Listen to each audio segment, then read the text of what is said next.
Alright, it's recording. Hey everyone. Today we're going to be playing more Minecraft, and I've got I can't remember where I was at in the last video I actually uploaded in this world, but I've been building a shitload off camera. I've been building a bunch of stuff. I've got this whole park area done. Uh, we've got the boardwalk, and then we've got the highways and shit. But what I wanted to work on in this video is I want to build a really big pier right in here. I want to put out a big dock, put out a bunch of boats and shit. And I also want to have right over here, I want to have an end ship and just some shit like that going on. Just a bunch of boats I think would be cool. And I'm just gonna be talking and doing commentary while I'm working on that. But yeah, let me actually fly up because this world looks pretty sick. We've got the park, we've got the castle, we've got, this is gonna be oh good god, lag. This is gonna be so I've just been googling big port cities Shanghai, Los Angeles, all these big ass port cities, and I realized that a lot of them it's just cranes and storage crates, and there isn't any actual buildings, or there aren't any, and I'm gonna have to come up with a crane design that I think works well. And I'm also gonna try and kill two birds with one stone. And this castle was built a block off center from everything else that I have going on. So I'm gonna try and fix that by installing a rail line right in here, just so that way, hopefully it becomes less visible that, oh, this is a block off, then you get over the rail line and it's fixed. You get the idea. I'm just going to try and hide it, be sneaky like that. But honestly, it's coming together pretty well. I built this stone and gravel roof. It looks pretty good, and what I'm going to be putting up here is most of the cranes and shit, most of the industrial storage shit. I think I'm going to put right up here 2 big ass cranes, and then put little tracks for the storage crates to roll on. I think I'll build a bunch of barrels and shit. I don't know. I don't want to go too far into modern building. I mean, it's a fucking castle in futuristic or rustic apartments, so it's not futuristic, but it's also not full blown past type shit. But I brought kind of just a bunch of different colorful shit because I didn't know what palette I wanted to build. Still don't really, but I built a packed mud base for this. So for the time being, I'm just gonna continue working on the base, and maybe work on a little surround here, because this going back to here is kind of awkward. But I think I have an idea of just building, I don't know, building maybe a ramp down here. That might work, because we have the staircases here, and I've done enough talking. Talking about this, so I'm just gonna get to building it and seeing what happens. It's kind of just we'll make it and then we'll think about it. But yeah, what I wanted to talk about in this video, or what I've come up with to talk about in this video, is I've been re-watching a bunch of old Weekly Slap videos from JSchlatt. If you don't know who that is, he's a Minecraft YouTuber, and he's someone I look up to in a lot of his content. He makes content that I really like and I really relate to. If you've never watched the Weekly Slap, I'd highly recommend it. That's basically where I got the whole idea for what this channel became over the last couple years, where I don't really do typical YouTuber drama shit. I don't really do typical YouTuber bullshit. I just come on here, talk about shit in either real life or I just play video games. I just do whatever. And the big inspiration, or at least my big inspiration for that, was JSchlatt. It was seeing his weekly slap and how just seeing the way the guy just came online, didn't give a fuck, and just played his games. Just played COD, had the fucking COD commentary, fucking Black Ops 2 in the background. It's fucking epic. But what I wanted to talk about in this video is one specific video that he made on the weekly slap that I really, really have had just the craziest time just thinking about it. He made this video probably 4 or 5 years ago. It was one of the earlier ones, I believe. Well, I guess we'll just leave this covered then. Damn. That sucks. But, Schlatt made this this video in the weekly slap series where he talked about meeting C-nanners at like a fucking AutoZone or like a car shop or something to that effect. And he was like fucking starstruck, and in his video he talked for pretty at length about how that was like the style of content that, you know, influenced him. That was the type of content that he heard about as a kid or watched as a kid and tried to emulate with his series. And it made me think, like, like looking at all these really old head COD commentary YouTubers like that, like, you know, C-nanners, Woody's Gamertag, that whole era of fucking content. Seeing that and going back, and, you know, I haven't personally watched most of these guys, but these are people who I remember my brothers watching when I was younger. That's incorrect, sorry. Or this is like people you know through like pop culture osmosis, where you don't know these people exactly, but you've heard of them. You know vaguely what they do. You know vaguely what they're up to. And seeing that is really cool. And seeing the way that, how do I put it? Like, seeing the way that all of this internet content shit is, there's this idea in, like, in pretty much every, like, major group of, like, education, college, you know, for me personally, it's like music, where, you know, you study with this musician who either studied with this musician or learned from this musician, or you get the idea. Like, nobody just comes up with this shit on their own. People learn it from other people. And it's like, over time, this guy learned from this guy, who learned from this guy, and eventually you realize, or you see the pattern of just these people learn from other people. And it's really interesting to see the way that, like, over the course of really decades and centuries, these different groups of thought in music and with Schlatt in video creation, and seeing the way these different schools of thought and, like, types of, like, creation just slowly come out and come together. You get the idea.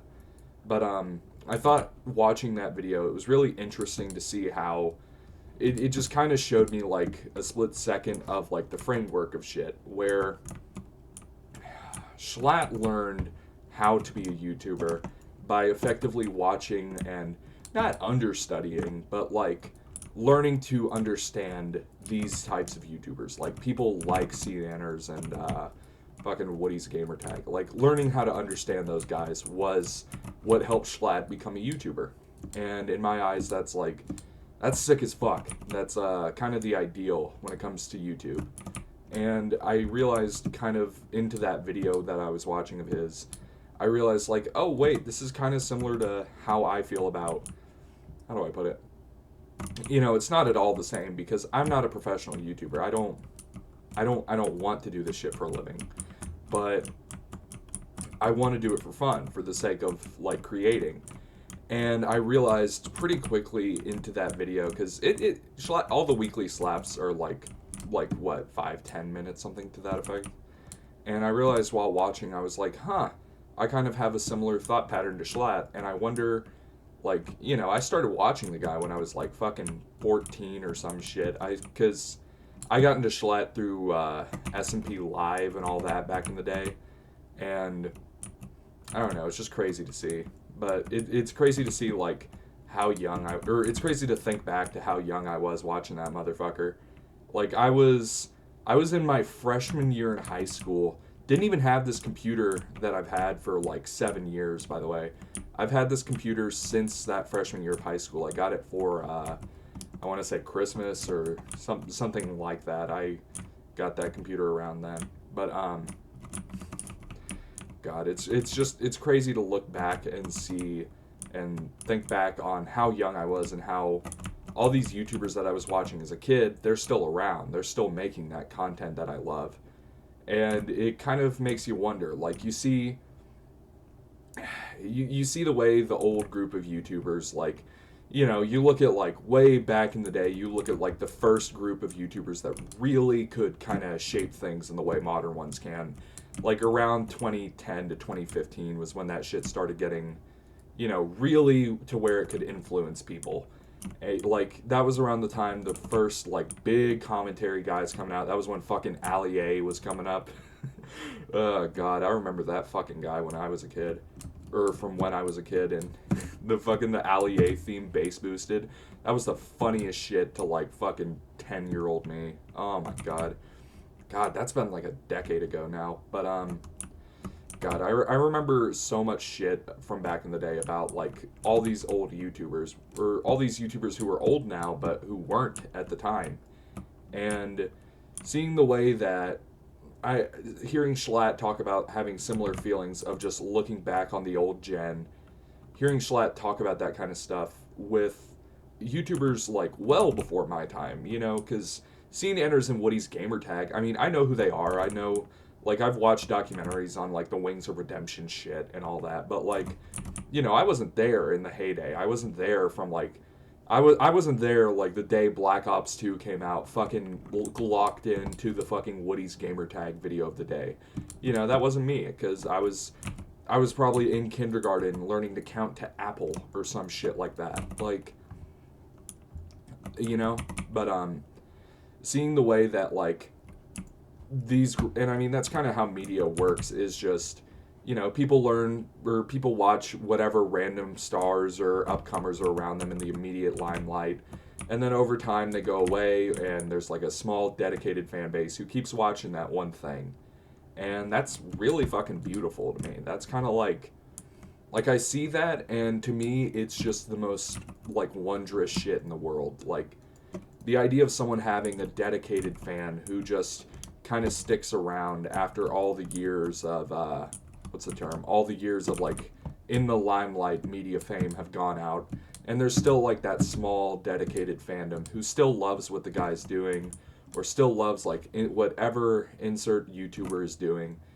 It's the most like, to me it's the most like beautiful shit in the world, and I don't know what to think of it, because seeing I don't know, hearing Schlatt talk about it in that video where he was like just going on and on about like, oh, seeing Anders, it's so cool to meet you, and like talking about how that inspired his whole style of content on that channel. It made me just kind of think and sit down for a while and think about how all the YouTubers that I watched when I was younger and how that shit has affected me, and how got like phlegm in my throat because I've been kind of sick for like fucking forever now, dude. I've been like almost sick for like about a month, where it's like, I hate to call it allergy season because that's just pussy shit, but like it's just like I sit down and it's just like, ugh. I'm not even fucking outside. Why do I feel like shit? Like, ugh, God, I don't know, but yeah, but seeing that weekly slap and seeing how Schlatt just, I don't know, hearing him talk about the things that inspired him when he was younger, that was really, how do I put it? That was really impactful for me, because I don't know, I look back at like the group of YouTubers that I watched when I was young, and it really is like that era of YouTube, like people who were in their prime in like 2019 to 2020, because like a lot of people forget, like, I mean, fucking hell, Dream SMP and SMP Live and even all that shit has been like fucking what, 5-10 years ago now. Like when was SMP Live? It started up in what, 2019, 2018 maybe. I mean, That's 7, damn near 8 fucking years ago that all this shit got started up. And it's just really crazy to see that, like, the group of YouTubers that I've loved as a kid are starting to kind of not quite die out yet, but you can kind of see the death knell on the horizon, because the really oldest group of YouTubers, the Woody's Gamer Tags, the CNanners, the oh my god, even the PewDiePies of the world, like, those really old head groups, I mean, they're not fully gone yet, they're not dead, but they're entering, like, their fucking 40s. They're entering, like, their, not formative, but they're past their formative years now. They're kind of just chilling, and they're not really making content like the YouTubers of today. They're not grinding it out like the young shits are. And seeing that start to happen to YouTubers that I grew up with, like, I mean, hell, even Schlatt, he announced, like, a little bit ago that he was like, yeah, I'm gonna be taking a break from not from live streaming. What's that shit called? He just said, like, yeah, I'm gonna be taking a break from uploading, and he's not gonna be uploading on the main channel except for, like, for fun, pretty much.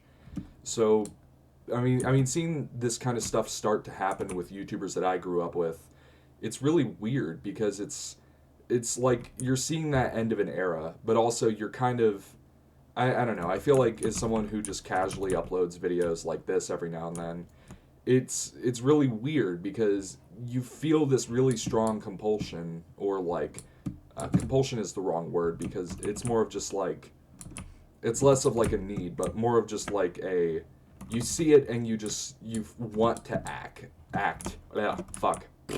I feel like I watched that video from the Weekly Slap, and I just immediately was like, oh, I feel bad. I want to, like, I want to continue this. I want to keep talking about the shit that he did back in the day, that, like, I watched the old Schlatt videos from, like, oh god, go back and watch, like, fucking a tribute to Minecraft.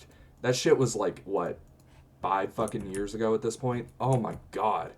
I feel fucking elderly.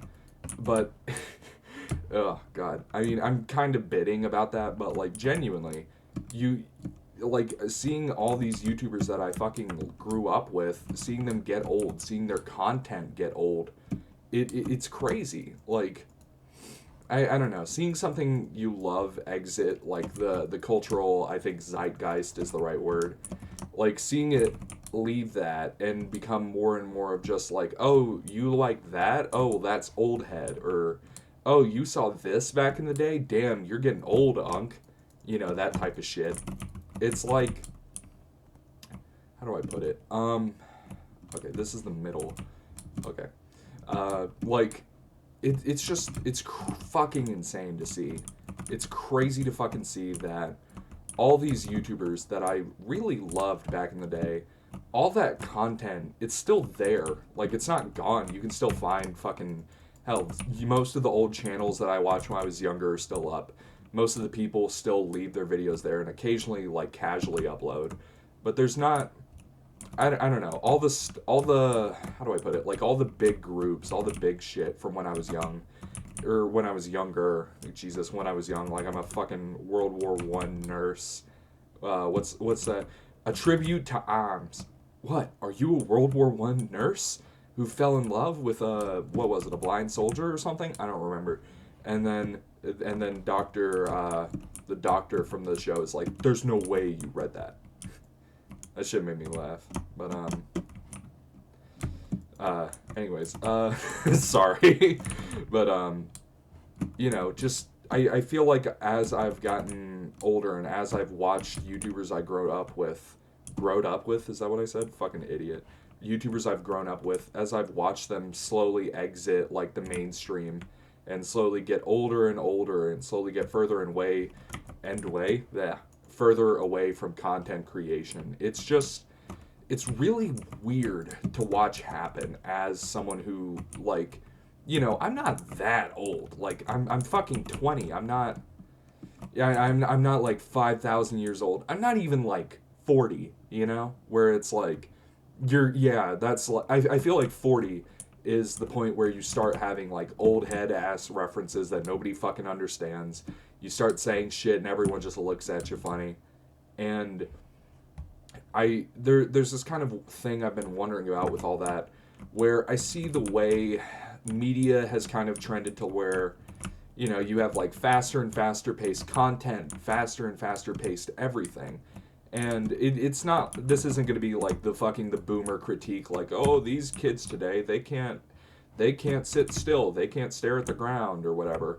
You know, that's fucking bullshit and it's stupid. But how do I put it? God, I'm trying to figure out how to put it. Like, it's, you see all this shit happen. You see the old ass YouTubers, like the guys that I grew up with. That whole fucking era. Good God, that whole era of like Schlatt. Oh my God, the fucking Dream SMP back in the day. Holy shit. But like, just I feel like as I've gotten older and I've seen YouTubers I've loved kind of die out, and you know, die out's the wrong word, but like as I've seen them progress on to next stages of their life, it's really interesting because YouTube has kind of allowed the actual individuals to get more decentralized, I feel like is a good way to put it, you know? Like look back in the day at like old school Hollywood, where if you want a job, you have to get in with this specific group. You have to get in with this guy. If you want to work in Universal, if you want to work with Universal Studios, you have to be on the in with like insert some fucking, I don't know, late night host or some shit. And you know, that led to really cool like group projects where you get like fucking a bunch of really renowned creators all working together on one cool thing. And that's cool, but it also had like the flip side of these people end up kind of just stuck in the same box for like decades at a time. Like Google, like oh God, what's a good example? Just Google pretty much every late night host and how they've been trying to recapture the same magic for the last like 40 fucking years. Like go watch go watch Kimmel, go watch any of the late night hosts that don't have too much like charisma. You know, I hate to say it. Go watch like Fallon, actually. Go watch any late night though, and almost every single one of them you'll see this weird phenomenon of them trying to capture things from like a decade ago. They're trying to keep the same lightning in a bottle because that's what works. That's what keeps the company alive. And I feel like YouTube kind of introduced the ability to skirt that. Like, instead of having, you know, relatively good development off of like similar formats, you know, look at the like 5 to 8 main character sitcom format, where it's this small cast of main characters all like going through simple life problems. That's been the TV format for what, 40 fucking years at this point. That's crazy. That it's been the same format for way significantly longer than I've been alive, longer than probably everyone watching this has been alive. And the format hasn't changed. It's remained pretty much the same. And seeing on YouTube, it's the exact fucking opposite, where even YouTubers who are still around from back in the day, they aren't really doing the same thing they aren't really doing the same stuff that they were back then. It's almost like everything on the internet has become the best Mr. Beast clone. And it's unfortunately kind of statically been that for a while, but I've noticed more and more in the recent, like, within the last about year or two, I'd say, I've noticed this shift to where more and more YouTubers are starting to kind of go back and just kind of do what they feel like. And by that I mean YouTubers I grew up with, like Schlatt and Tommy Innit are two great examples of just people who just kind of just said, fuck the mainstream, fuck going to, you know, whatever the hell, and just kind of went back to doing what they felt like. And seeing that was really cool, but it also is just kind of weird from like a perspective of a viewer like mine, where I spent like so much of my formative years watching these guys. And, you know, Tommy Innit, I mean, the guy's a year older than me. Or 2 years? A year? Something. Oh, fuck. Oh, fucking phlegm in my nose, man. But, fuck. Sorry. God, my fucking nose is full. But just going back and seeing the way that all these YouTubers I watched in my formative years, watching the way that these guys have just slowly kind of trended towards, like, you know, they spent the years making whatever. They spent the years being, oh, look at me, I'm such a trendsetter. I did a SMP Live, now pay my rent forever, you know, that type of shit. You know, seeing the way that some YouTubers, or most, look, this is a new thing Minecraft has done recently. Look at when I stare at this mud brick, look at, like, how everything is red. Does anyone notice that? Like, the red color filter? I fucking hate that. I don't know what the name of that feature is or why they've added it, but it looks so fucking ugly, and it's really weird. Please, Mojang, please get rid of this shit. But, let's just go. Oh, okay. Yeah, that's funny. But, you know, just seeing the way that all the YouTubers I watched when I was younger, you know, they're starting to kind of move on in life, and they're starting to kind of come up with new shit. The weekly slap video on CNNers kind of, the reason that, I put it one too low.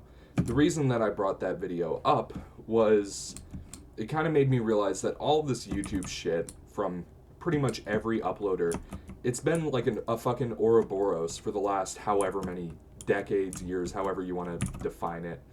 You know, like, people come up with content, then somebody gets popular, just blind luck, pretty much. Either blind luck or the community wants more of insert weird format that not many people have done before this. Then you end up with, like, 500 trillion clones, and then eventually it gets stale and the mainstream kind of moves on, and they find the next thing to go ape shit about. And it's kind of been that cycle just fucking forever. Like, and it's a really interesting thing to see, like, to see people talk about what their one was, to see people talk about, like, oh yeah, I got my whole, you know, my whole basis for creating on here. I got it from insert this guy, and I got it from insert this guy. And it's like, I don't know, something about that is really impactful to me. Just seeing, like, the whole, like, you know, there's the phrase nothing new, or there's nothing new under the sun. And, you know, that's true to an extent. Like, the whole, it's just impossible to create new shit in a world where everyone learns from everyone. Like, whenever you started watching, not that one, whenever you started watching content on YouTube, however old you were, however whatever you were, you know, you started picking up, like, oh, this is how YouTube works. You do this, you get this. And if you're someone who uploads and creates on YouTube, like, you know, my content, I don't think it's very good. You know, I sit down, I play a video game, and I talk at the screen for however fucking long, and then I eventually cut it off. That's, you know, that's barely content. That's practically just a fucking PowerPoint. But, like, I've noticed just with that type of content, or with, like, all content in general, there's this idea of, like, you learn from the people before you. You learn, like, a way of diction. You learn a way of doing everything. And I feel like seeing Schlatt talk, because Schlatt was the main one that I really was inspired by back in the day. And by back in the day, I mean, like, however long ago it was when I started uploading on this channel. Like, I started uploading on this channel. I uploaded the Firewatch Let's Play 4 years ago now, at this point. And, you know, I was very much, don't go back and watch those. Those videos are straight up doo-doo fucking poop ass. But, like, when I think about, like, how getting used to being on camera, how getting used to doing all this shit, how much that impacted, like, my creative voice, and even things about me that, God, it's really weird to say YouTubers inspired my personal life, but some of them have. Schlatt and the Weekly Slap is a big one. Another big one that I haven't talked about yet that really heavily impacted a lot of things in my life is Anthony from fucking The Yard. You might know him as SlimeWire. That's like his YouTube name and Twitch name and all that. And that guy heavily fucking impacted, like, the way I view the world and shit. One of the best, like, things I have ever read in my life was Eulogy for a Gambler. If you don't know what that is, SlimeWire, he posted online pretty shortly after his dad passed away in a really tragic manner, where his father passed away in the same hotel room as him while they were spending a night in Vegas with, it was like those two, and then a guy who had been on the podcast, this Australian dude Miles, who was like a good friend of them. And reading Eulogy for a Gambler kind of made me realize like how all of this creative shit could really be an expression, really be an outlet for fucking everything. Because, I've always used creative outlets as an expression for just kind of just whatever. I've never really put in too much effort into my creative shit. But reading through Eulogy for a Gambler and then watching like a few weeks later SlimeWire go on Twitch and play fucking Bird Game 3 or some shit, seeing that, it was fucking absurd, and it was really impactful for me. It was just something about like the manner of it all, where he went through a really horrific thing, and then he was just like, and then he just got back to creating and making shit, and it was just something about that really impacted me. I don't think it's something I can put to words, really, like in a good way anyway, but something about all of that shit with SlimeWire really heavily impacted me. Same with the shit with the Yard, or honestly just the Yard in general, just like, because the Yard kind of kickstarted the whole 4 white guys with a podcast, or it didn't kickstart it, but it was one of the earlier, it was one of the good ones, I'll say. Like, white guy with a podcast is unfortunately like a setup for just the shittiest content you can imagine, but the Yard kind of kept it good. And, fuck. Alright, so the castle isn't lined up with, like, anything, so that fucking sucks, but, we ball. So, you get the idea, though, with the mud brick, what I'm doing here, so, I don't know, we'll see how all this shit goes. But, yeah, I don't really know what I'm doing, to be honest, with this world, but, I'm kind of just having fun, But, anyways, reading all of that shit from SlimeWire and just seeing the way that this guy was so articulate with every emotion he was feeling, that was something that really heavily inspired me. And same thing with the Weekly Slab, just seeing, I think, the general vibe of all that shit, seeing the way all of this stuff has impacted me over the years. And I say this like I'm a great creative who is so learned and scholared and all that shit, and I'm not. I'm a fucking college junior. I'm an absolute idiot. I'm not some fucking PhD in writing, some absolute world crafter. That's not me. But I kind of want it to be, and I've been thinking about that recently. How all of these guys, all the, like, the C-Nanners, the SlimeWires, the fucking, all these people, even though they're extremely different in so many ways, and even though they're practically unrelated, these are people who, in one way or another, heavily impacted the way I view the world and content creation and all that shit. And just honestly sitting down and thinking about that for a while has kind of, I don't know what it's done, but it feels good to go over, like, just my general thoughts on, like, oh, this is what this creator did for me. This is what this creator kind of showed me. And it's oh god, what's the fucking meme where it's like, oh god, I don't even remember. It's, god, fucking ancient at this point, and it's like, Undertale taught me compassion, Reddit taught me, that's it, it's the social medias, and it's like, Instagram taught me to make friends, Reddit taught me to question everything, like, one of those fucking dog shit, like, shitty accounts that just post dumb on regular, you get the idea, and it's just like, what the fuck, man. But, I don't know what I'm gonna do with this patch of grass, but for now I'm just gonna leave it. As just like the Yard, yeah. Huh? The Yard podcast, huh? I don't know. But, anyways, that was bad.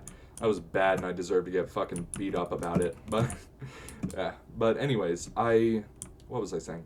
Like, seeing the way that all of these groups who create content, they've, like, impacted me over the years. They've impacted the way I view the internet. They've impacted the way I view content and just all that kind of shit. And all of them, in one way or another, have kind of changed the way I want to view the world, changed the way I view the internet, changed the way I view so much shit in my life. And I think that's really cool, and I wonder, it kind of makes me wonder, like, what the young people, or what the people who are younger than me now, who have, I'm not like some set in my ways, stone cold fucking old head, but I've noticed as I've gotten older, I've noticed my worldview and the things that I believe about the world not becoming set in stone.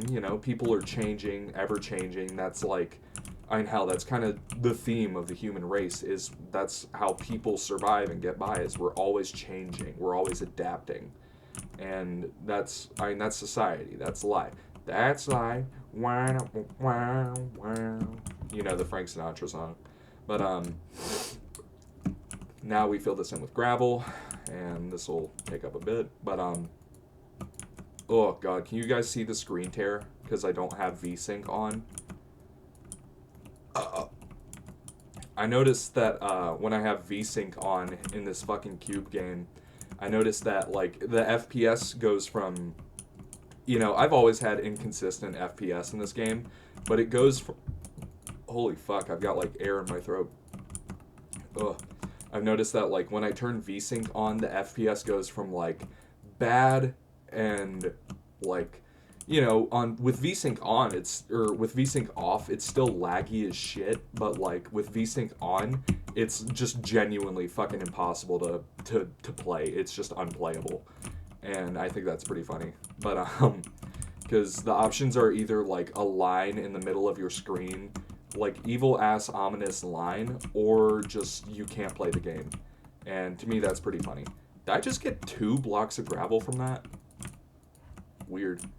But, anyways, God. But, seeing the way, I don't know, seeing the way those YouTubers impacted me when I was young, seeing the way, SlimeWire especially, he kind of, I'm not gonna lie, I became an English major, or an English minor, sorry, I'm a music major, but I became an English minor in part because of, like, SlimeWire's writing, because of how beautiful it was. And it was something that, I don't know, something about Slime's writing, it really, like, fucking tore me up in a way that no other writing has. And I think it's because we had, like, similar upbringings, or not upbringings, our upbringings were very different, but we had similar relationships with our father that were just, like, kind of good, but flawed guy, good parent. I'm not going to get too into it, but I heavily related to Eulogy of a Gambler, and I think that part of that is what made me kind of, not made me who I am today, but, like, having that similar level of, like, relatability to this guy, and reading, I don't know, I think something about just the artistry of the way it was written so fucking beautifully, and then the way that Slime so elegantly just composed it all together into a narrative.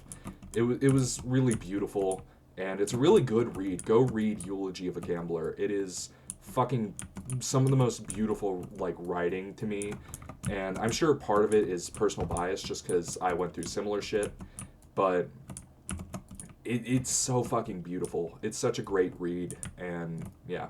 But I ended up becoming an English minor this year, just because I realized, I'm not going to go too far into it, but, music, I love it, but I realized about halfway through this year I realized about at the beginning of this year, I have, like, a blanket on right now because it's, I was cold as fuck, but now I'm hot as fuck. Oh, God, that feels better. God, my fucking leg fell asleep and I didn't notice it. Oh, fuck, that feels weird. Oh, fuck. But, I'm wearing this fucking bathrobe, effectively. Yeah. But, anyways, like, reading all this shit, and what was I saying? I kind of lost my train of thought with that. Sorry. Where was I at? Give me a minute and I'll think of it. I don't know. But, yeah, God. Great answer. Great answer, Steve. On the board. But, I realized like halfway through, I'd say the summer, maybe a little bit early on into this semester, maybe, I realized that, oh, hey, or no, because I registered to be a minor in the summer, so yeah, it was over the summer. I realized, like, oh, hey, I need credits to get, for those who don't know, in the US, there's a system called FAFSA, Federal Aid for Student Aid, something like that, Federal Application for Student Aid, I don't know. But basically, once a year, you send these people a form with your parents' income. It's a part of the federal government. You send them a form, shows your parents' income, then shows your household income. I mean, and you end up getting the government sends you a check over the computer that is basically just a blank check for whatever amount based on how poor you are. Luckily for me, my dad passed when I was young, which is crazy to say lucky for me at the start of that sentence, but he died when I was unfortunately pretty young. And because of that, I ended up getting a lot of money from the federal government, which is a pretty good consolation that my family, like a guy who should have been there to raise me but wasn't because of the horrible medical system in the US. Oh, sorry guys, the medical system in this country kind of killed your parent, but don't worry, free college. That'll make up for it. And it doesn't. Nothing can ever make up for that hole, but you fill out your FAFSA form. Anyways, I digress. You fill out your FAFSA, and they send you an amount of money varying from $0 if you have like, it's pretty rare to get $0, like especially in my area of the country where I live in not a one of the more like poor areas of the country.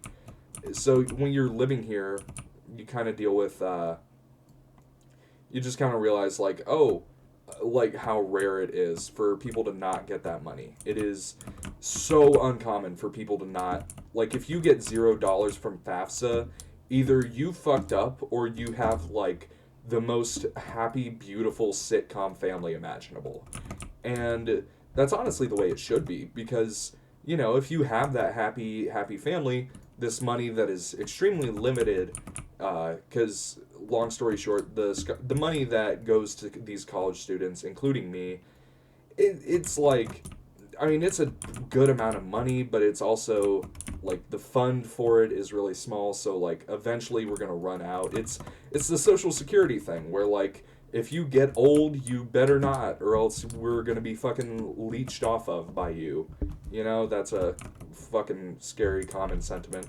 So I think I'll have to raise up the ground to here on this layer. I think that, yeah, I have an idea. Hang on. Like, yeah, I got it. I got the ideas. Yeah, that's right. I got the ideas. Done. But, and let me go get more of the mud brick and the mud. I kind of don't want it to be mud right up on the castle wall. Tell you what, let's swap it on this layer. Let's swap it to, what would be good to swap to? I think probably the tuff and the bricks. Yeah. I think probably the polished tuff and the brick would go together. Ah, yeah, that's gonna work good. You'll see what I'm doing up here in a minute. But, or right now. But, anyways, you fill out the FAFSA, anyways, to digress from that earlier about blah, blah, blah, poverty, blah, blah, blah, systemic, like, diseducation, I think. Diseducation, is that a word? I don't know. Systemic poor access to education, I'll say that. But, crap in my mouth. Ugh.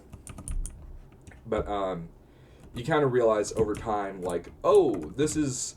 the government can say what they will about like, oh, we're trying to give access to this and that, but it's a very systemic issue, just that people can't afford college in the US, and it's a big systemic problem.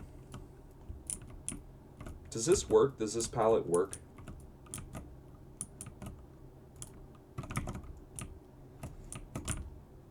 I think I like this. Yeah, okay. I'm going to pause this to go take a shit. I'll be right back. Alright, we're back. I just took a crazy shit. It felt pretty good. But, trying to remember what I was saying.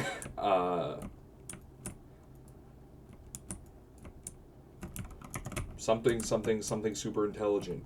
Yeah, that's what I was saying. Okay, I feel like this palette isn't working too well.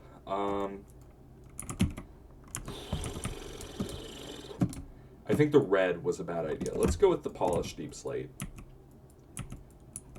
Oh. You feel me?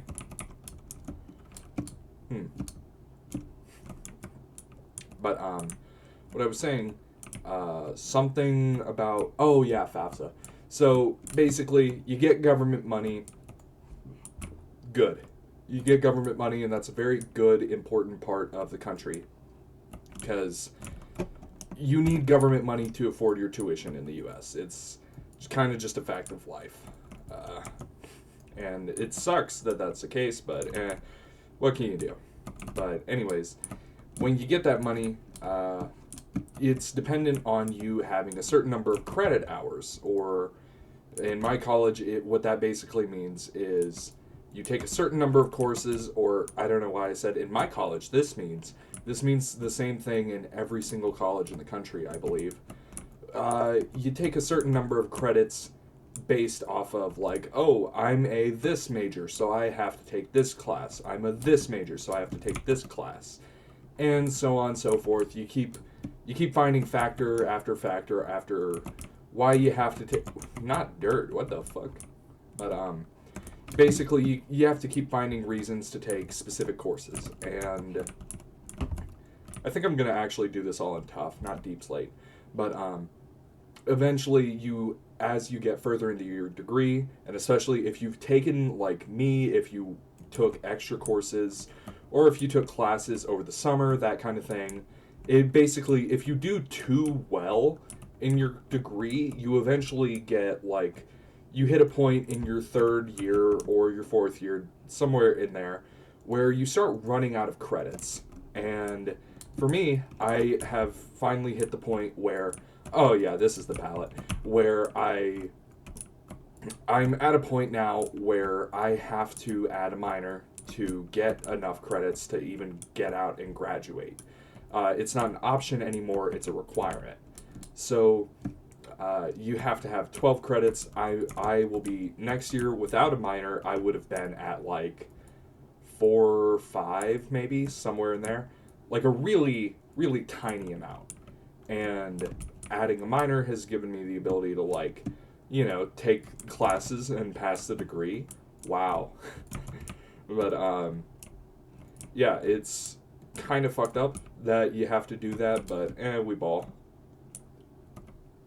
That one's only 2.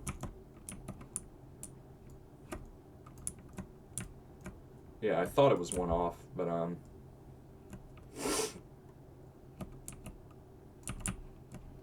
Alright, let's make sure these line up right now.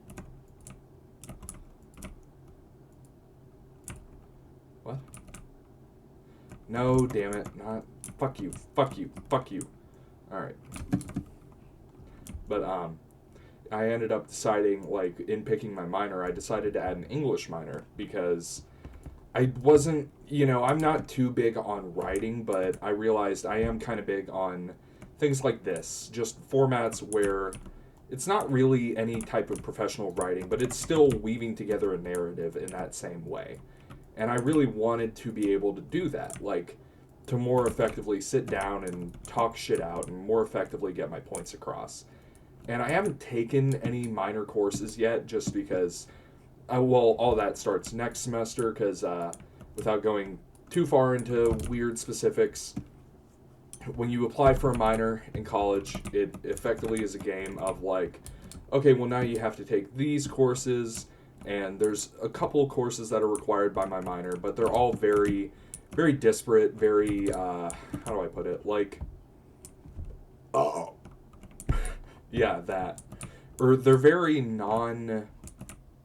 they're very negotiable, I think is a good way to put it. They're very, like, you take what you feel like, pretty much. And there's a few basic requirements, like one course I take has to be a literature course, one has to be a writing course, and everything else, it's just, like, all over the place. As in, like, you can take whatever you want other than that. And I realized, like, I want to be a better writer, I think. And I want to be better at literature and leading. Yep, that's definitely what I was going to say. Okay, so this looks pretty good. Now, let's have this going all the way around the castle, and the mud brick can extend down, and we'll keep fucking around with all this and figuring out what format exactly. But, I don't know what I'm going to put in here, but something probably for the dock and pier. I'm probably going to... Tell you what, I won't extend the pier back for now, but I'll probably pull it back into here and put, like, maybe, like, some trucks or some shit here, you know? I kind of want to go in, like, a 70s, 80s direction with all of the, like, mechanical shit. Like Google 70s and 80s American, like, construction vehicles, how they're just massive fucking decrepit machines. I really like that. That's a cool... To me, that's, like, one of the sickest fucking, like, architecture? No. That's... What is the word I'm looking for? Architecture. That's the one that keeps popping into my head, but I know it's wrong. Alright. But, oh shit, this actually lines up pretty well with the castle and everything. The front lines up right, but the sides don't, is the problem. But, I'm probably gonna carve out all this down to ground level and then make this like a staircase down. That's probably gonna, or I keep it up here and I don't know. But for now, I'm just gonna leave it filled in. But I'm having like a fucking bipolar tweak out over a fucking cube game. It's funny. But anyways, what was I saying? But I realized, like, because of YouTubers like SlimeWire, because of people like Schlatt and SlimeWire, those two in particular, but especially Slime, it was just, like, seeing the way that he could so effectively just compose a narrative, it was so fucking just beautiful to me that I knew I wanted to do shit like that. Oh my god, my nose. Oh.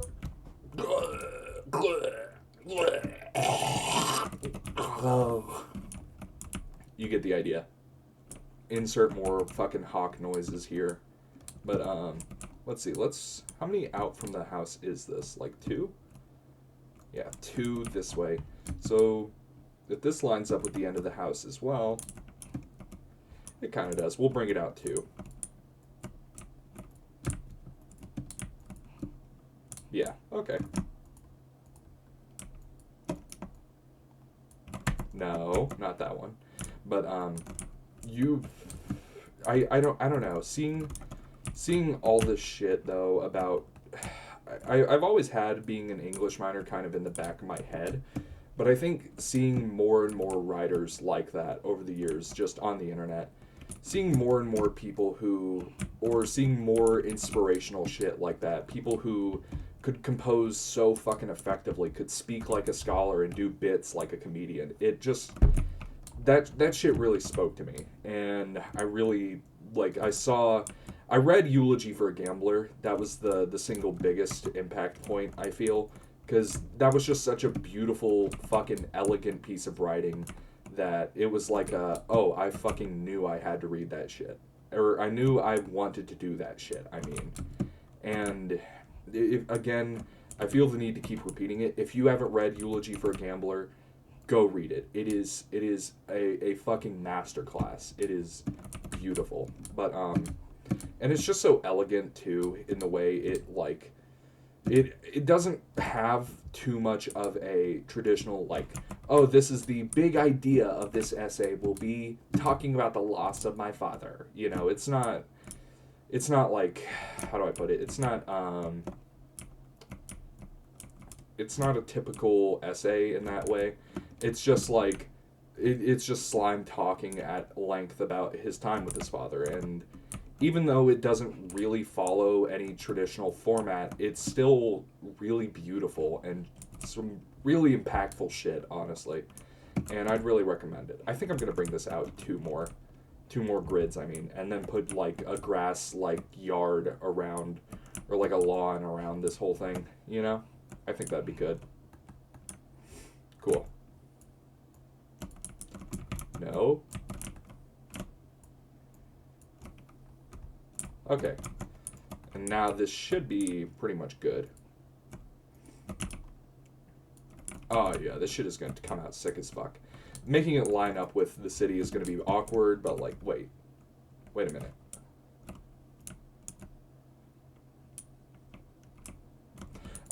You know what? I can actually just change the way it lines up, like right here. Yeah. I don't see why not. Yeah, fuck it. But, God, what was I saying to you all? Just reading that shit, it emotionally fucked me up for a while, and I don't know, it and a couple of other pieces of writing just really made me kind of rediscover the love I had for that shit, because I think, in particular, music and writing were two things that I really got into during COVID, because I was really lucky. I was in that very small minority of kids who during COVID actually was like bettered because of it. Because during COVID, I had very, very, very little social interaction to a pretty scarily detrimental degree. But also, it was like, I look back and it's like, you know, if I had been allowed to socialize and be more normal, be more socially accepted, whatever you want to call all that shit, I would have realistically been a significantly worse person. And being kind of just forced to sit with myself for a couple years and discover so much shit about like who I am, what I want out of life, and all that kind of shit, it really heavily impacted me, and I don't think I'll ever be able to articulate or even understand all the ways in which that shit impacted me. But I know that being forced to be online for such a long portion of my life, because, I mean, up to, like, I'm 20, so that's still, like, a solid, I was in, like, online school, so, like, doing effectively no school for about, I'd say about 3 years maybe. Because, you know, COVID started about halfway through my freshman year, and I didn't go back in person. I was one of the, like, my mom was like a holdout in that way. She's kind of an anti-vaxxer, kind of fucking stupid. You know, I hate to say that about my own mother, but like, yeah, she's a fucking idiot. It's unfortunate, it's true. But, I mean, and that may sound cruel, but like, she refused to get me the COVID vaccine at first, and it's just like, you know, looking back, that was the stupidest fucking debate of all time. It was just like, what the fuck are we talking about? Okay, so this one lines up correctly with the city. Okay, so I'm going to get rid of this old path that this was what the original road would have looked like too, like these wooden outlines. Damn.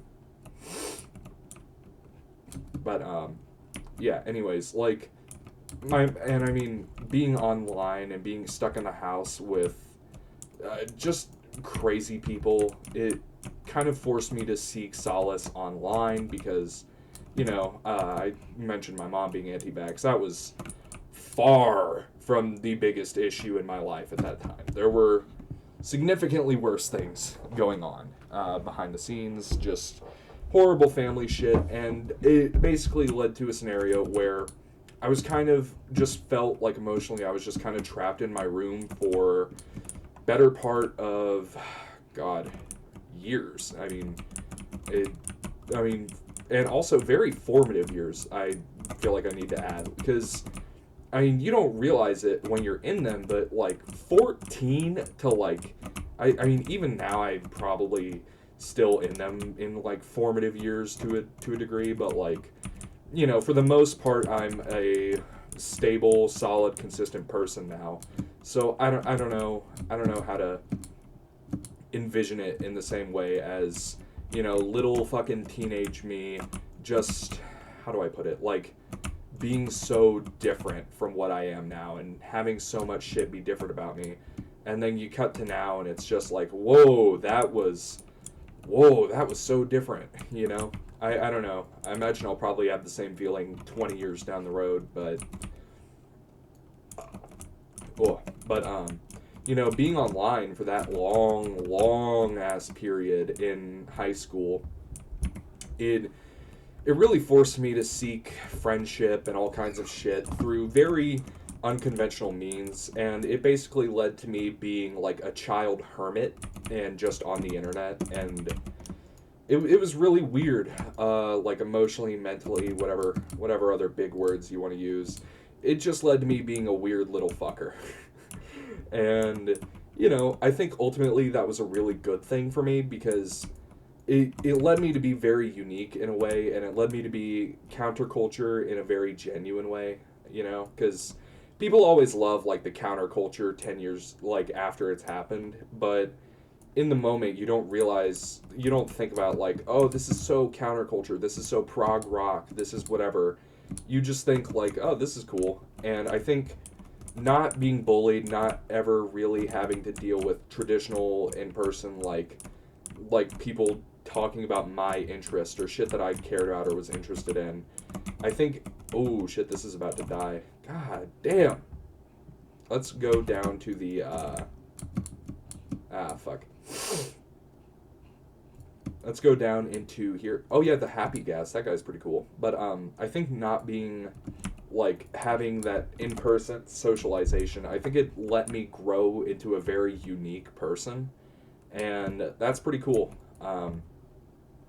But it also leads to some problems in the adult world where you kind of realize, like, oh, I can't, you know, I try to talk to colleagues or people I'm around in music, and it's, like, hard to relate to them, and it's just, there are problems, you know, but it's not very, can you disenchant an enchanted book? Holy shit, you can.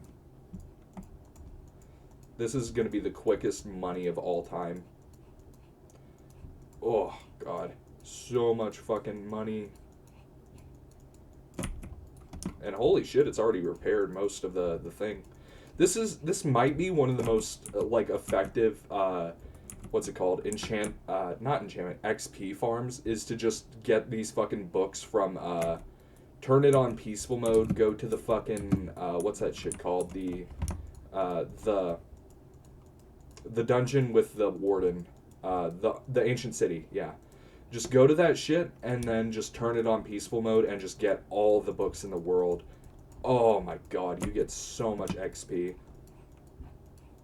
Like half a stack of books, like one inventory of books, which is like 30 minutes of ancient city crawling in peaceful, and then boom, you get like a full tool repaired. It is, and it's pretty fun. You get XP from the sculk too. Spit on that thing. You can't get rid of the curses. Oh, and it's already full. And then this one's already full. Yes. No. And those two are already full? Holy shit. It's so fucking easy, free money. Are there any more? Used them all. But now we can go, yeah, put those up, and now we can put up, you also get in the ancient city, you get a bunch of, yeah, enchanted armor, which is pretty cool. There we go. Gotta scratch my fucking, like, belly. Clean my belly. You know that? Yeah, let's just put all this shit back down here.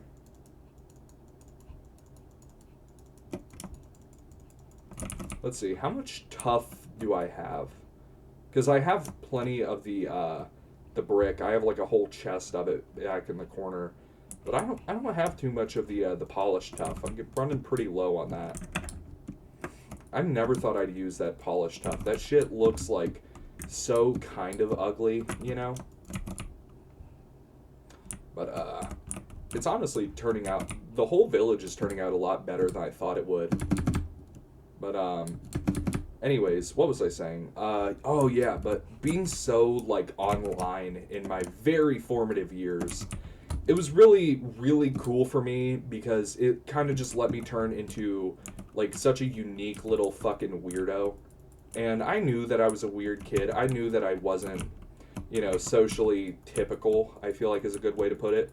I wasn't like any dangerous weirdo. I wasn't like sitting alone drinking goat blood or anything like that. I was just into like obscure media, shit that involved gay people more than people in my state would like. Shit like that, where is that the right number? Oh god, I'm gonna be counting this shit. Yeah, we got it right. But fuck you. But I just, it allowed me to develop in a way that was very, very important. And, people always clown on like the COVID era for creating a bunch of really weird online discourses, weird online people. And that's a completely fair critique of like the era. It was really fucking weird. A lot of people ended up being little weirdos. But I'm glad that I had that era just because it gave me room to grow that a typical pre-COVID happy typical upbringing wouldn't have given me. Like it wouldn't have given me room to grow into the person that I am now. And you can argue on and on about like, oh, weird kids are weird, they're bad, you should be normal or whatever, but like just having the space to grow up as a little fucking freak, it was so fucking important for me. And I feel like being so heavily like centered on online spaces as a kid, or being so heavily involved in so many online spaces as a young kid, it kind of forced me to, how do I put it, like, you get involved in online discourse as a fucking 14-year-old, yeah, there's no way you're going to come out as a normal healthy adult. It's just not happening. But it allowed me to be like the perfect type of just little freak who's just happy, and I'm happy. God, I'm honestly really happy in retrospect that I was. Why is this one off center? Oh, it's because the whole thing is. I forgot. Oh, yep, there you go. But I feel like just having the upbringing I did, it allowed me to grow into like this perfect little fucking weirdo you see before you. I'm wearing a fucking bathrobe and it's like 5 in the morning. It's 5 in the morning and I'm talking about fucking Minecraft YouTubers I liked when I was a kid. Come on. But yeah, I don't know. Being able to have that space to just grow up as a little fucking freak, it was, oh god, it was so important. And my upbringing, it wasn't great. There were a lot of problems. I was a very lonely fucking kid. But even though it wasn't great, even though it wasn't perfect, it was still mine. It still allowed me to develop into me. And I think that's really all I can ask for from it. And that's pretty cool. And the whole thing with the YouTubers I was talking about at the start of this video, like an hour and a half ago, all that shit, it's still impactful. It's still like shit that I care about even now. But it is, like, in retrospect, it's like, these YouTubers didn't exactly define who exactly I would be as an adult, but they did heavily shape that person just by virtue of me being so fucking online. And I'm honestly really glad that, like, looking at the YouTubers that were around when I was younger, that I was exposed to the ones that I was. I wasn't, kids my age who were into, like, Logan Paul and shit like that. I'm really lucky that I was on, not the good side of it. I was watching, like, Pyrocynical and shit back in the day. Holy fuck. Oh my god, that guy's content, it's so fucking bad. But, like, he truly just does not know how to continue uploading good stuff. Like, Pyrocynical will have the most beautiful content you can imagine, and then he'll just be like, nah, I don't feel like doing it anymore. And then upload more fucking furry porn or whatever the hell he's up to these days. But, he used to be really fucking good at everything he did. I wonder what he's up to now. Oh, well. Fucking crazy. But, anyways, what was I talking about? Yeah, but I don't know. I feel like being in the online spaces that I was compared to like some of the ones that I could have been. Oh my god, I'm so lucky that I was in like the correct online spaces, because like I look at the kids around me who grew up with fucking Logan Paul, fucking Jake Paul. Oh my god, the Paul brothers, Rice Gum, bro. If you were a Rice Gum viewer back in the day, holy shit, you must be like a fucking idiot. Oh my god, I can't even fucking imagine being a Rice Gum viewer. Shit sounds like actual fucking torment. I'm gonna fill in the bottom just so that I don't have to hear bats, you know? Hang on, I missed a spot. Yeah. But, it's just, you grow up and you realize, like, how shit affected you. And I'm really lucky that I came up at a time when, or I was heavily impacted by the, like, COVID and all that shit. It heavily impacted me in a way, and I'm very lucky that like at the formative age I was, that I was impacted by a pretty good group of intelligent, kind YouTubers, and that's a very rare thing to find. And I'm really hoping that like if you're someone younger watching this and going through crazy shit, get out there and find YouTubers who just sound like kind, compassionate people. Don't look at the flexing, don't look at the bullshit, don't look at... Is flexing still even a term for, like, fucking people like Rice Gum who would just throw their money around on YouTube for a few hours a day? God. What a crazy fucking time in the internet that was, because... I mean, that whole, like, crowd of people came up in, like, 2015 through, like, 2018, and then they pretty much just fucking died when COVID started. The only group of that era that is still like around today is Logan Paul and Jake Paul. And even then, I mean, they're barely around. They're just doing Prime, and occasionally Logan fucking fakes a wrestling match with Mike Tyson. Is that Logan? I don't know. It's fucking one of them. But you know, it's just interesting looking back and being like, I'm sure those two, I don't know them in real life. I don't know that they're good or bad people, and I don't really care, to be honest, just because the impact their content had on, like, my age group back in the day, oh my god, it was fucking catastrophic. Like, I remember people at the middle school fucking going, it's every day, bro, fucking flexing their fake $30 fucking, like, Soulja Boy Game Watch, I don't know. just dumb shit came about because of those two, and it's very funny in retrospect. But and I can't imagine how that goes for like the modern era, or like the more modern era of YouTubers, because like, oh god, I can't fucking imagine like the kid who thinks he's fucking Mr. Beast. Oh my god, that shit must be fucking awful to deal with. Oh god. It's so fucking funny though to picture like, Mr. Beast, it's me, random 13-year-old from Norman, Oklahoma. That's the stupidest fucking shit that's probably one of the funniest images I can think of, is like 12-year-old who thinks he's Mr. Beast in the same way like people in my age thought they could be like Logan Paul. And I mean, hell, even in the way like I think, like occasionally I get thoughts like I could be Jay Schlatt, I could be the Weekly Slap, and it's just like, shut the fuck up. I don't know, it's really funny though in retrospect, just to be like, damn, we were really just kids fucking around and having fun. And it's weird in retrospect because god, it's just so nice looking back at all the crazy shit of back in my day. God, I'm saying that like I'm a fucking unk.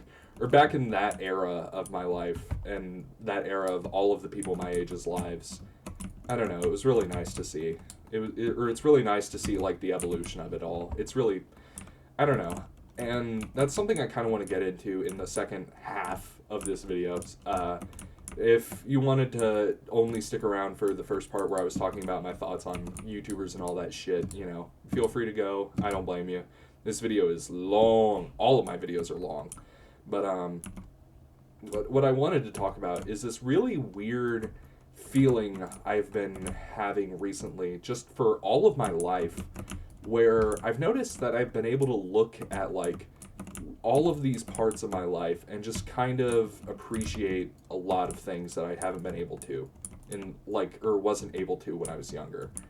And it's really weird because, I didn't have a very typical happy upbringing. I had a very, very fucking crazy out there upbringing where a lot of crazy bullshit happened when I was a child. Not gonna get too deep into that heavy bullshit, but I didn't have a great upbringing. And as I've gotten older, I feel like, I don't know, I feel like I've been able to kind of just look back at it all and feel like, I don't even know what you would describe this feeling as, but like, I've been able to almost look at the world with rose-tinted glasses, I think would be a way to put it.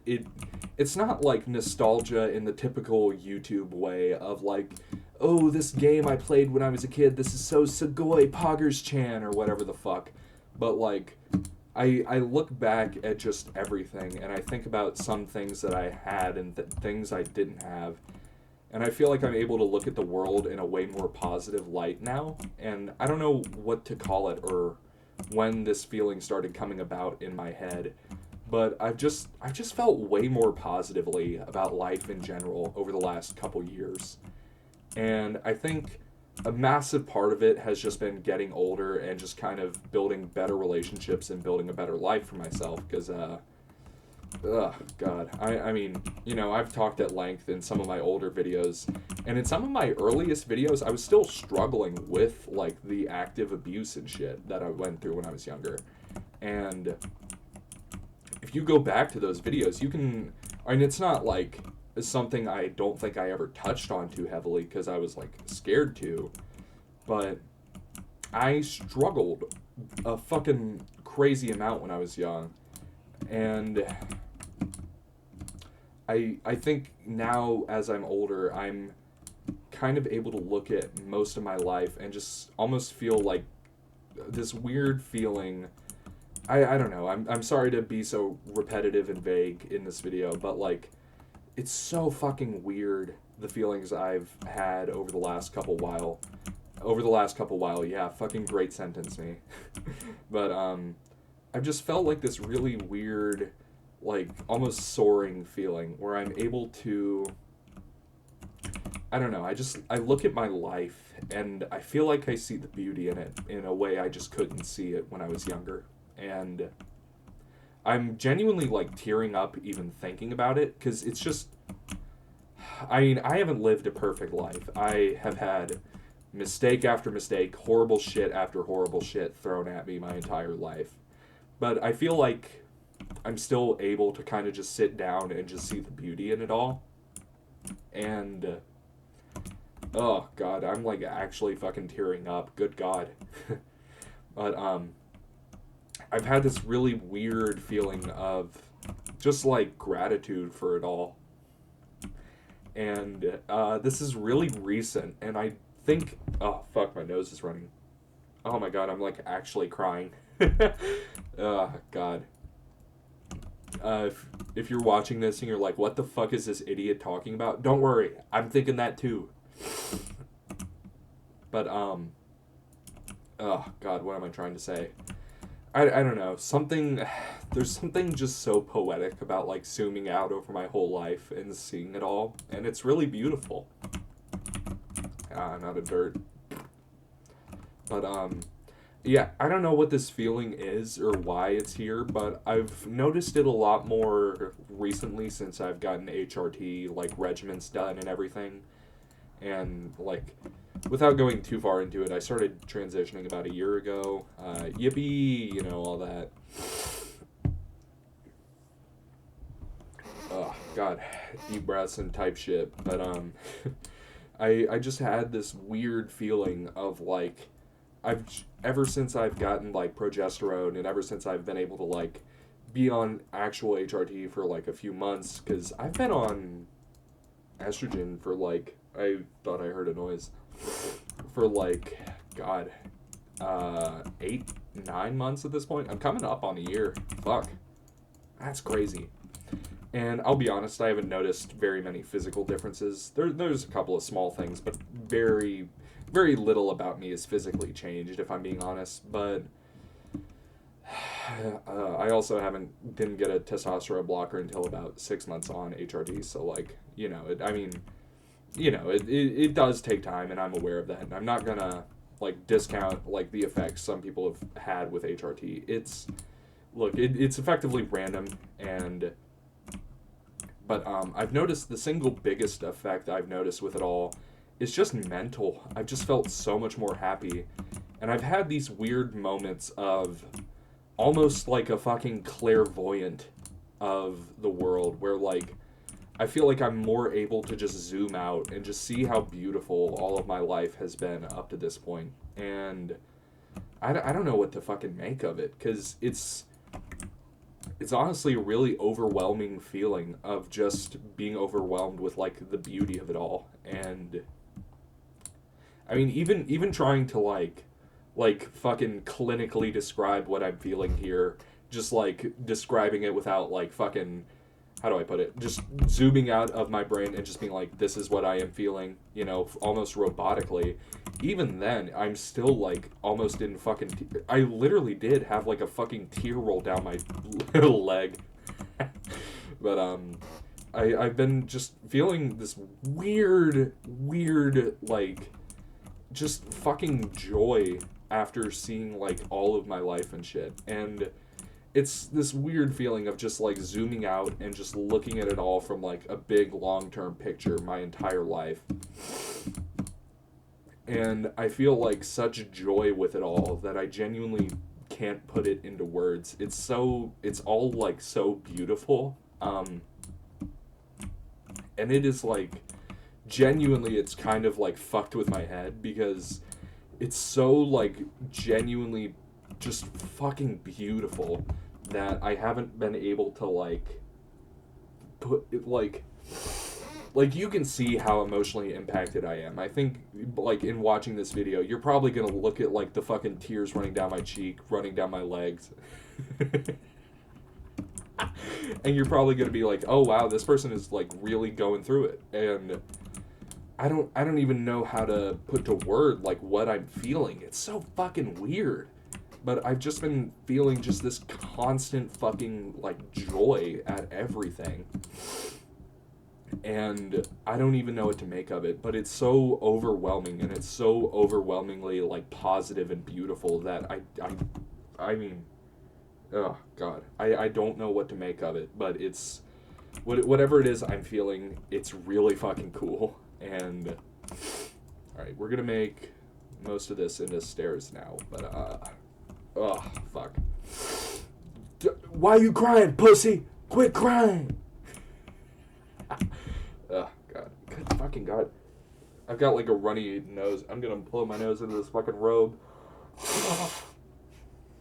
But yeah. But the changes I've noticed mentally over the last, I'd say, god, probably 6 or 7. God damn it, 6. I hate that that's kind of a correct timeline. Like 6 to 7 months. Fuck you. 6, 7. Fuck you. But I feel like I've noticed this like just massive emotional change where I've just felt just fucking wild, and I don't know, I feel like I've been able to see just the beauty of my life and shit more clearly, and I don't know what to make of it. It's really beautiful. It's a really beautiful feeling, but it's really weird feeling too. It's a really scary feeling at times. It's this almost like cripplingly overwhelming feeling at points where you're just like, you see like how great it's all been, and it's almost too much for your brain to handle. Where, all right, so I'm gonna do like a 5x5 path here, but you get what I'm going for, right? Like from here and then to here. Is this lined up right? Yeah, this is okay. So it's, yeah, okay, it's lined up right, yeah. But it's all been so overwhelming and beautiful that I don't know what to make of any of it, but it's so fucking beautiful and overwhelming in a magical way. And I think it's mostly HRT that has been responsible for that emotion that I've been having. I don't know what the name of that emotion is. I don't know, if somebody I'm sure there's some fucking Freudian psychologist down below who's commenting all types of shit about my brain and, yes, this is poop and cock in emotion. There you go. There's what I think. Oh, fuck. Oh, fuck me. That was awful. Oh, God. I think I'm going to go with like a darker brick road up here. So I should have thought about this when I set up this layout. Huh. I don't really know what I'm doing too much here, but I know it's this like 5. So from here to here pretty much. I don't know how I'm going to set up like this intersection of the different roads, you know? But I don't know. But I think I'm going to carve out every... Let's go with every 3. So like 1, 2, that one. 1, 2, that one. You get the idea. I think that'll be... Let's just do like those blocks for now, just to the U. But it's this really overwhelming feeling of almost, I feel like gratitude is the correct term, where I've just kind of had this like zoomed out view of my life, of the world, and all this shit that's I've gone through for a while. And oh, this is good. This you can. So this one I'm going to do different because it's like the center of the village, of the castle, of everything. This is going to be like the town center, if you will. You know, the big boy center. Oh. And let's see, 1, 2, 3, 4. Yep.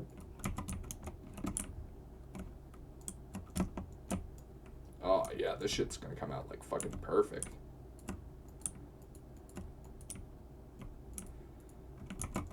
Oh yeah, this is the shit, man. Oh, this is gonna be fucking awesome to look at once it gets built. Oh, but but it's just, I don't know, the shit I've been feeling recently. It's so fucking. It's so emotionally impactful, and it's so vague, I think, is what gives it, like what makes, like, all of this emotion so, like, powerful to me, is just how vague it all is. Because it's very ill-defined, vague feelings, even to me, and I'm desperately trying to put, like, a definition to it all. Put, like, a name to the ghost, if you will. Something like that, where... I feel all this shit, and I'm like, whoa, this is cool, what is this? And my brain is just like, secret, you know, God,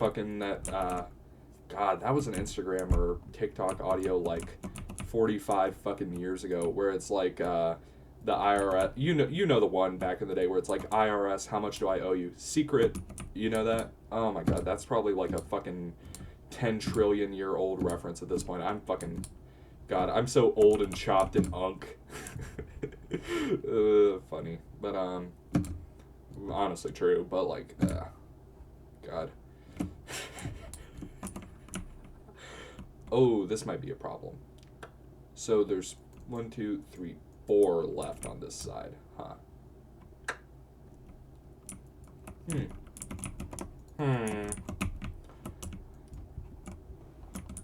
I don't know. But, this looks pretty cool, though, right? Oh, God, this shit does look pretty cool. Ah, fuck, I'm so cool and talented, and my dick is so huge! 2, 3, 1, 2, 3, 1, 2, 3, 1, 2, 3, 1, 2, 3, 1, 2? Wait, let me make sure. 2. Let's count the number of 4s. You get the idea.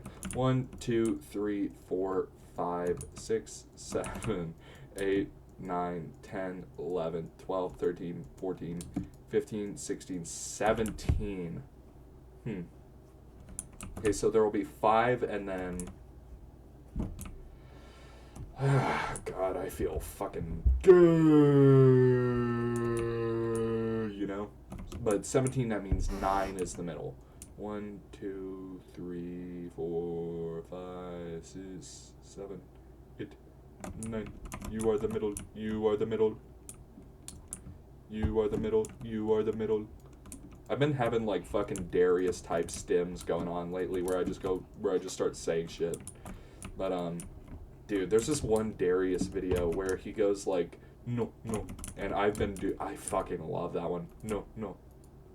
Because he says it because the bright light gets turned on and he doesn't fuck with it. And he just goes, no, no. And I fucking love that shit. That shit is so good. Like, just the ability to just go, no, no. I love that shit. Alright, let's see. 1, 2, 3, 4, 5, 6, 7, 8. Huh. So if I do... Alright, 1, 2, bank. 1, 2... Wait, no. Let's just... Let me try this shit.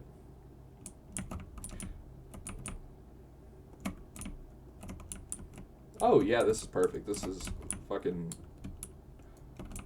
Bump, 1, 2, bump, 1, 2, bump, 1, 2, bump, 1, 2. Oh, fuck yeah.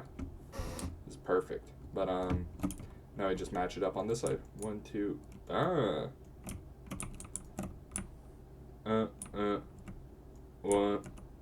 Yeah. This shit is gonna look so cool.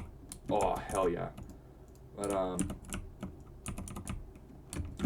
fuck, the castle is honestly getting pretty close to complete, because, I want to finish the 3rd floor of the castle, but I just keep fucking forgetting to. And also, like, I'm a lazy fuck, and I also like working on the village, so, like, I ain't gonna be doing that shit, not gonna lie. Not for a while, anyway. Did I already run out of this shit? Yeah, I did. Huh. I don't need any more oak, I need that. Yeah, there we go. But, what was I saying to you all? Hello, pig. Goodbye, pig. Not like that. You are ugly. But, oh, God. Sorry to get so, like, overwhelmed there for a bit, because I mean, I genuinely fucking cried for a minute. Like, that's pretty fucking cuckoo. But, YouTube has been, like, a really cool outlet for me emotionally, and I feel like that was a pretty cool example of it right there. Just getting to talk out a really weird emotional thing I've been feeling for quite a while now, like a fucking long number of months that I've been honestly unable to put to word, and getting to just talk that out was really fun and really cool. But no, I fucking love Darius. This stimming is so awesome. I want more. I want that shit. I hear that stimming and I'm like, yeah, that's me. Me as fuck king. But now I gotta figure out what to... Oh yeah, I was gonna build the construction site here in this... Or not the construction, but like the pier. Build like the dock here in this video. Huh. Maybe I could make this like a dry dock. Put in like a fucking boat here. That might be cool. Put in like a metalworks or something. I don't know, but this is going to be the more like industrial in like the mechanical sense, where it's just like there's buildings, there's fucking ironworks, there's workers falling in the metal and falling over dead. Oh, cool. And then out here I'm going to build like, I want to have like a couple of the stereotypical Minecraft pirate ship, you know, the wooden ones. And then, like, a fucking metal freight liner, metal freighters and shit, little miniature fucking, like, cargo ships and tugboats and shit. And then, like, the end boat is going to be, like, the Crown Kingdom boat, you know? This shit is coming out pretty cool on it. Honestly, this whole village is turning out pretty well. But, I think the next area that I need to, like, designate or come up with ideas for is in here. We have, like, the dense apartment villas over here, so, like, I'm thinking of continuing it in, like, a toned-down way where, like, I don't know, I'm kind of just coming up with whatever the fuck and putting it wherever I feel like, and that's how Minecraft should be, honestly, but, I think I'm gonna put, like, farmland, maybe, somewhere back here, put, like, big-ass wheat fields, put up, like, windmills and shit, because that was the whole inspiration for this whole, like, village thing I'm building, was just like the idea of Amsterdam was what really inspired these apartments, like just really colorful, like like connected apartments, really brightly colored shit right up on a boardwalk by a big ass river or like a channel. And I really fuck with that. And I want to do more of that. So this island, this is a little bit of a funny one.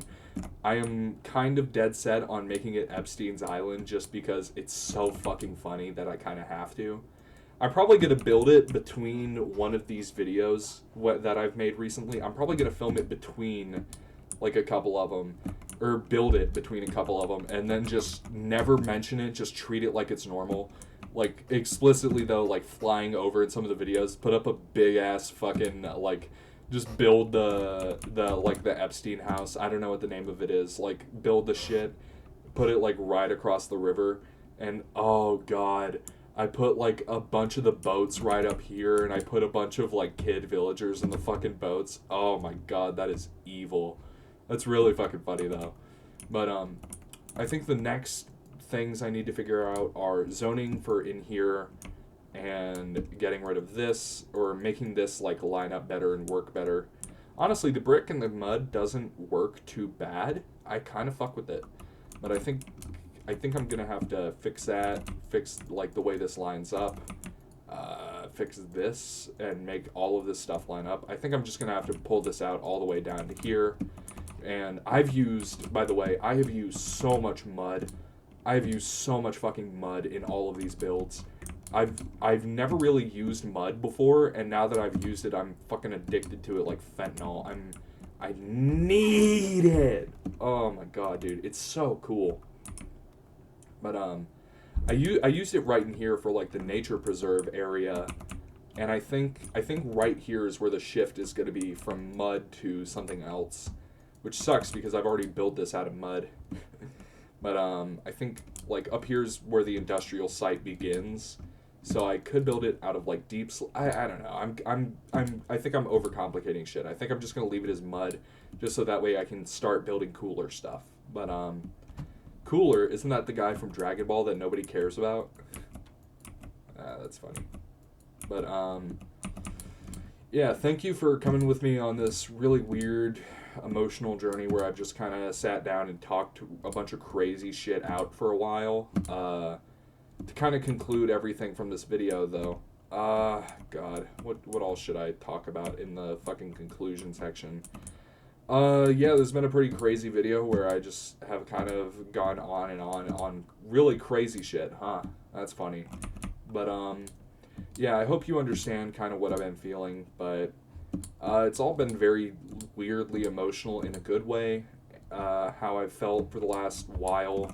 Just kind of like a really intense emotion that is like good, but just really strange to feel. And thank you all for watching all this. If you did, I don't know what to think of you. You're kind of a little freak, aren't you? But, yeah, thanks for watching. That's all I got. Stay tuned. I'm going to be building more shit in this world. If you like the Minecraft build, thanks. I'm really proud of it. It's a pretty cool little village I'm coming up with, and I'm going to be doing more. Thanks for watching.